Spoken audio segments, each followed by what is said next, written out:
Assalamualaikum warahmatullahi wabarakatuh. Bertemu lagi dengan saya di Bu Sobu Channel. Kali ini saya akan memberikan tutorial kepada Anda cara menyelesaikan kelas dalam Skill Academy. Karena kelas ini adalah merupakan bentuk dari persyaratan mendapatkan insentif di dalam prakerja. Oke, kali ini saya akan membahas kelas bisnis rumahan atau UMKM harus tahu, yaitu menentukan badan usaha. Yuk kita lanjut. Pertama, kita akan disuguhi dengan pre-exam. Itu merupakan pre-exam. Jadi untuk hasil dari pre-exam tersebut tidak mempengaruhi untuk nilai kelulusan dalam kelas ini. Kedua, kita akan disuguhi dengan video, yaitu pertama mengenal badan usaha, bentuk-bentuk badan usaha di Indonesia. Untuk video pertama kita harus tonton secara berurutan. Video pertama yaitu 2 bentuk badan usaha di Indonesia, durasinya sekitar 8 menit. Nomor 2, usaha perseorangan dan persekutuan perdata, itu videonya berdurasi 4 menit. Nomor 3, firma dan CV sekitar 3 menit. 4, badan usaha berbadan hukum sekitar 7 menit. Dan yang nomor 5, perseroan terbatas, yaitu pilihan paling populer untuk startup company, itu sekitar 7 menit. Setelah itu kita akan disuguhi dengan mil tes bentuk-bentuk badan usaha di Indonesia. Itu ada sekitar 5 soal. Oke, untuk soal pertama adalah nomor 1, secara umum ada 3 bentuk badan usaha di Indonesia, yaitu badan usaha berbentuk badan hukum, badan usaha bukan berbentuk badan hukum, dan badan usaha milik negara. Pernyataan tersebut adalah, saya jawab salah. Dan untuk selanjutnya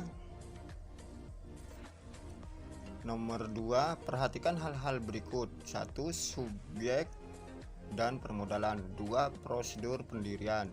3, harta kekayaan. 4, profil pendiri.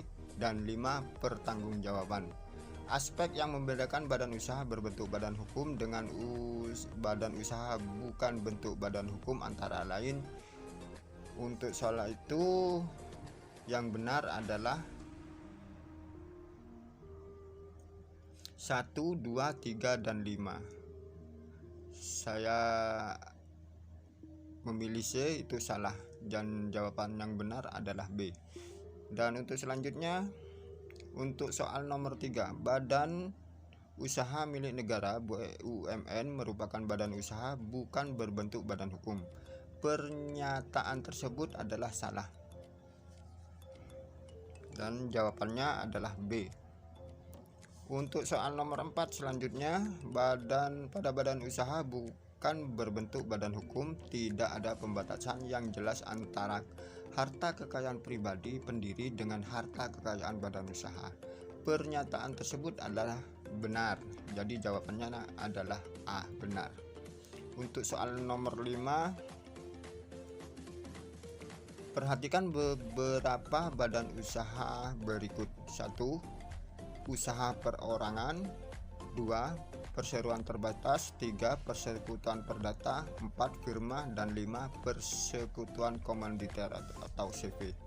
Yang termasuk badan usaha bukan berbentuk badan hukum antara lain adalah, jawaban yang benar adalah D, 1, 3, 4, dan 5. Jawabannya memang benar itu. Dan kita lanjutkan untuk pembelajarannya. Soal-soalnya sudah kita selesaikan dari 1 sampai 5. Setelah itu kita disuguhi dengan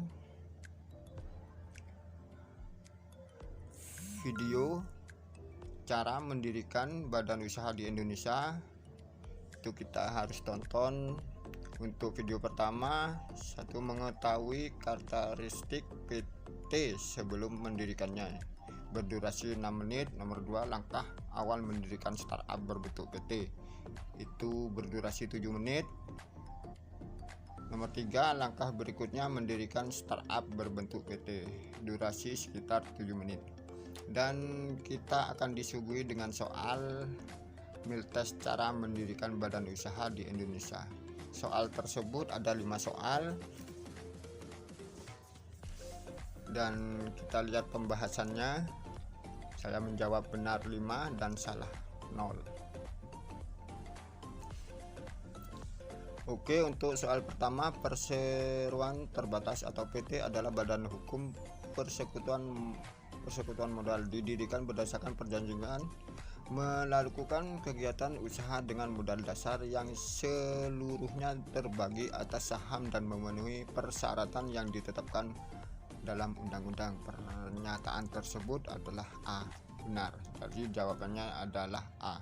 Untuk selanjutnya yang soal nomor 2, ketentuan mengenai perseroan terbatas diatur dalam undang-undang tersendiri, yaitu jawabannya adalah B, Undang-Undang Perseroan Terbatas Nomor 40 Tahun 2007. Jawabannya adalah B. Dan soal untuk nomor 3, menurut Undang-Undang Perseroan Terbatas, modal yang dibutuhkan untuk mendirikan suatu PT adalah paling sedikit sekitar 50 juta rupiah dengan minimum 70% wajib ditempatkan dalam dan disetorkan penuh pada saat pendirian. Pernyataan tersebut adalah jawabannya B, salah. Dan untuk nomor 4, soalnya perhatikan beberapa karakteristik berikut. 1, pemilik saham bertanggung jawab sampai kepada harta pribadinya. 2, merupakan persekutuan modal, lahirnya harus melalui pengesahan pemerintah. 4, kekuasaan tertinggi pada PT ditentukan melalui RUPS. Dan 5, dipimpin oleh direksi. Dan jawaban yang benar dalam soal ini adalah E, 2, 3, 4, dan 5. Dan selanjutnya untuk soal nomor 5, PT merupakan badan usaha yang lebih modern dibandingkan bentuk badan usaha lain, dengan pembagian tugas dan wewenang antar organ-organ PT yang terdiri atas direksi, komisaris, dan rapat umum pemegang saham. Pernyataan tersebut adalah jawabannya adalah A, benar. Setelah menyelesaikan soal ini, kita lanjut belajar.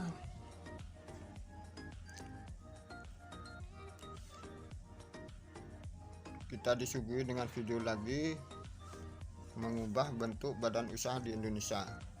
Untuk video pertama durasi sekitar 4 menit, mengubah bentuk badan usaha. Dan untuk yang kedua kita disuguhi miltes, mengubah bentuk badan usaha di Indonesia, terdiri dari 5 soal juga. Kita lihat pembahasannya. Saya menyelesaikan soal ini dengan benar 4 dan salah 1. Kita lihat pembahasannya.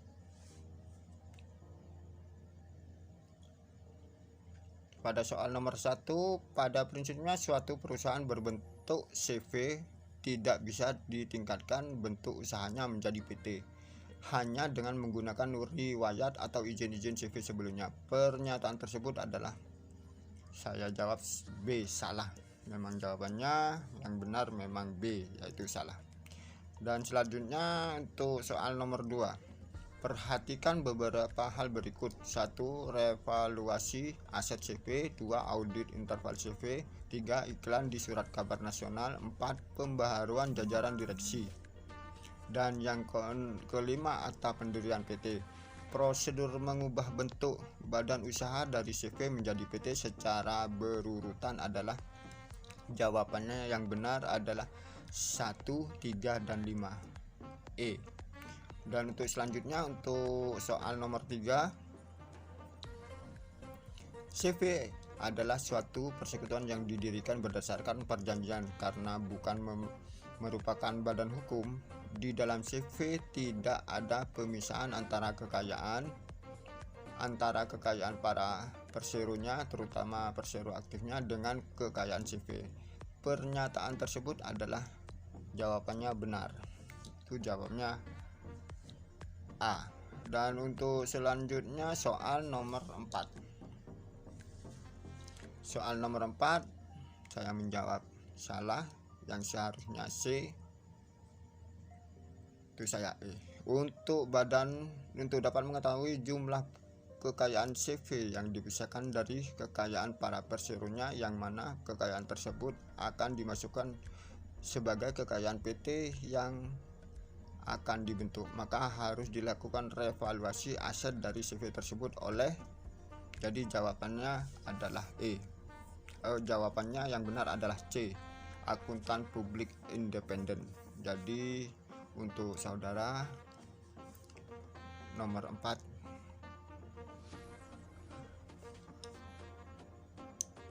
harus menjawab dengan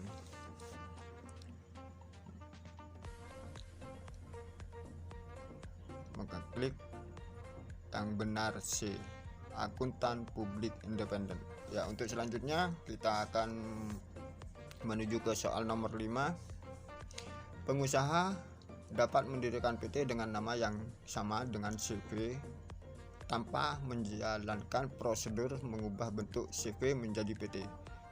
Pernyataan tersebut adalah, saya jawab benar A. Setelah menyelesaikan soal ini, untuk 5 soal kita lanjutkan belajar.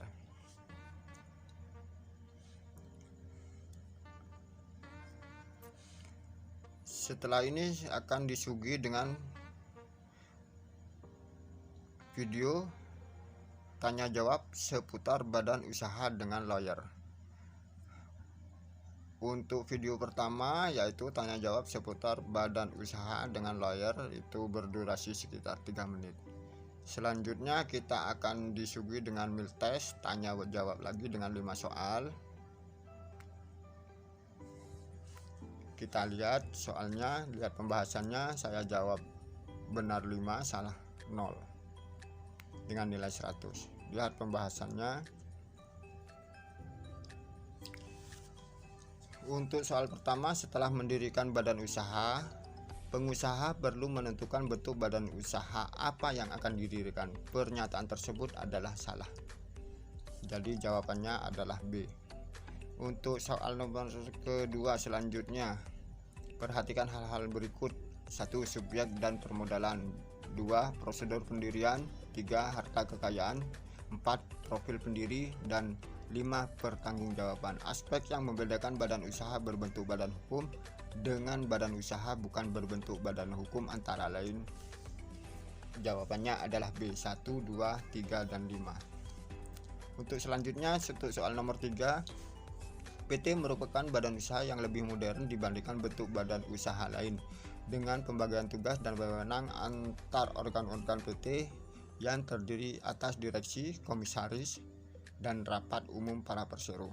Pernyataan tersebut adalah salah. Jadi jawabannya adalah B. Untuk soal yang nomor 4 selanjutnya, perhatikan beberapa karakteristik berikut. 1. Pemilik saham bertanggung jawab sampai kepada harta pribadinya. 2. Merupakan persekutuan modal. 3. Lahirnya harus melalui pengesahan pemerintah. 4. Kekuasaan tertinggi pada PT ditentukan melalui RUPS. Dan 5. Dipimpin oleh direksi. Jawabannya yang benar adalah 2, 3, 4, dan 5. Jadi jawabannya E. Dan selanjutnya soal yang terakhir, CV adalah suatu persekutuan yang didirikan berdasarkan perjanjian. Karena bukan merupakan badan hukum, di dalam CV tidak ada pemisahan kekayaan antara kekayaan para perseronya, terutama persero aktifnya, dengan kekayaan CV. Pernyataan tersebut adalah benar. Jadi jawabnya adalah A. Sudah menyelesaikan soal ini, kita lanjutkan belajar. Dan untuk selanjutnya ringkasan. Jadi ringkasan, kita lihat ringkasan berupa satu dokumen. Jadi kita harus mendownloadnya dokumen itu. Sesudah itu kita akan dilanjutkan dengan rating dan komentar. Di dalam rating dan komentar ini memang sangat diperlukan dan sangat penting memang untuk persyaratan untuk penyelesaian kelas dalam bisnis rumahan UMKM harus tahu menentukan badan usaha. Jadi untuk para siswa harus mengisi rating dan komentar ini. Jadi rating komentar ini diklik dengan sudah 5 bintang dan semua diklik sempurna, sangat bermanfaat, instrukturnya jagoan. Ini yang saya cari, materi mudah dipahami. Jadi semua diklik, diwajibkan untuk ngeklik semua yang ada di sini. Sudah itu kita kirimkan. Dan langkah terakhir kita ke exam. Exam itu sendiri adalah ulangan dari soal-soal yang sebelumnya, seperti yang ulangan yang pertama di tes yang telah Anda kerjakan 5 soal yang di atas. Oke, sekian. Wassalamualaikum warahmatullahi wabarakatuh. Semoga bermanfaat.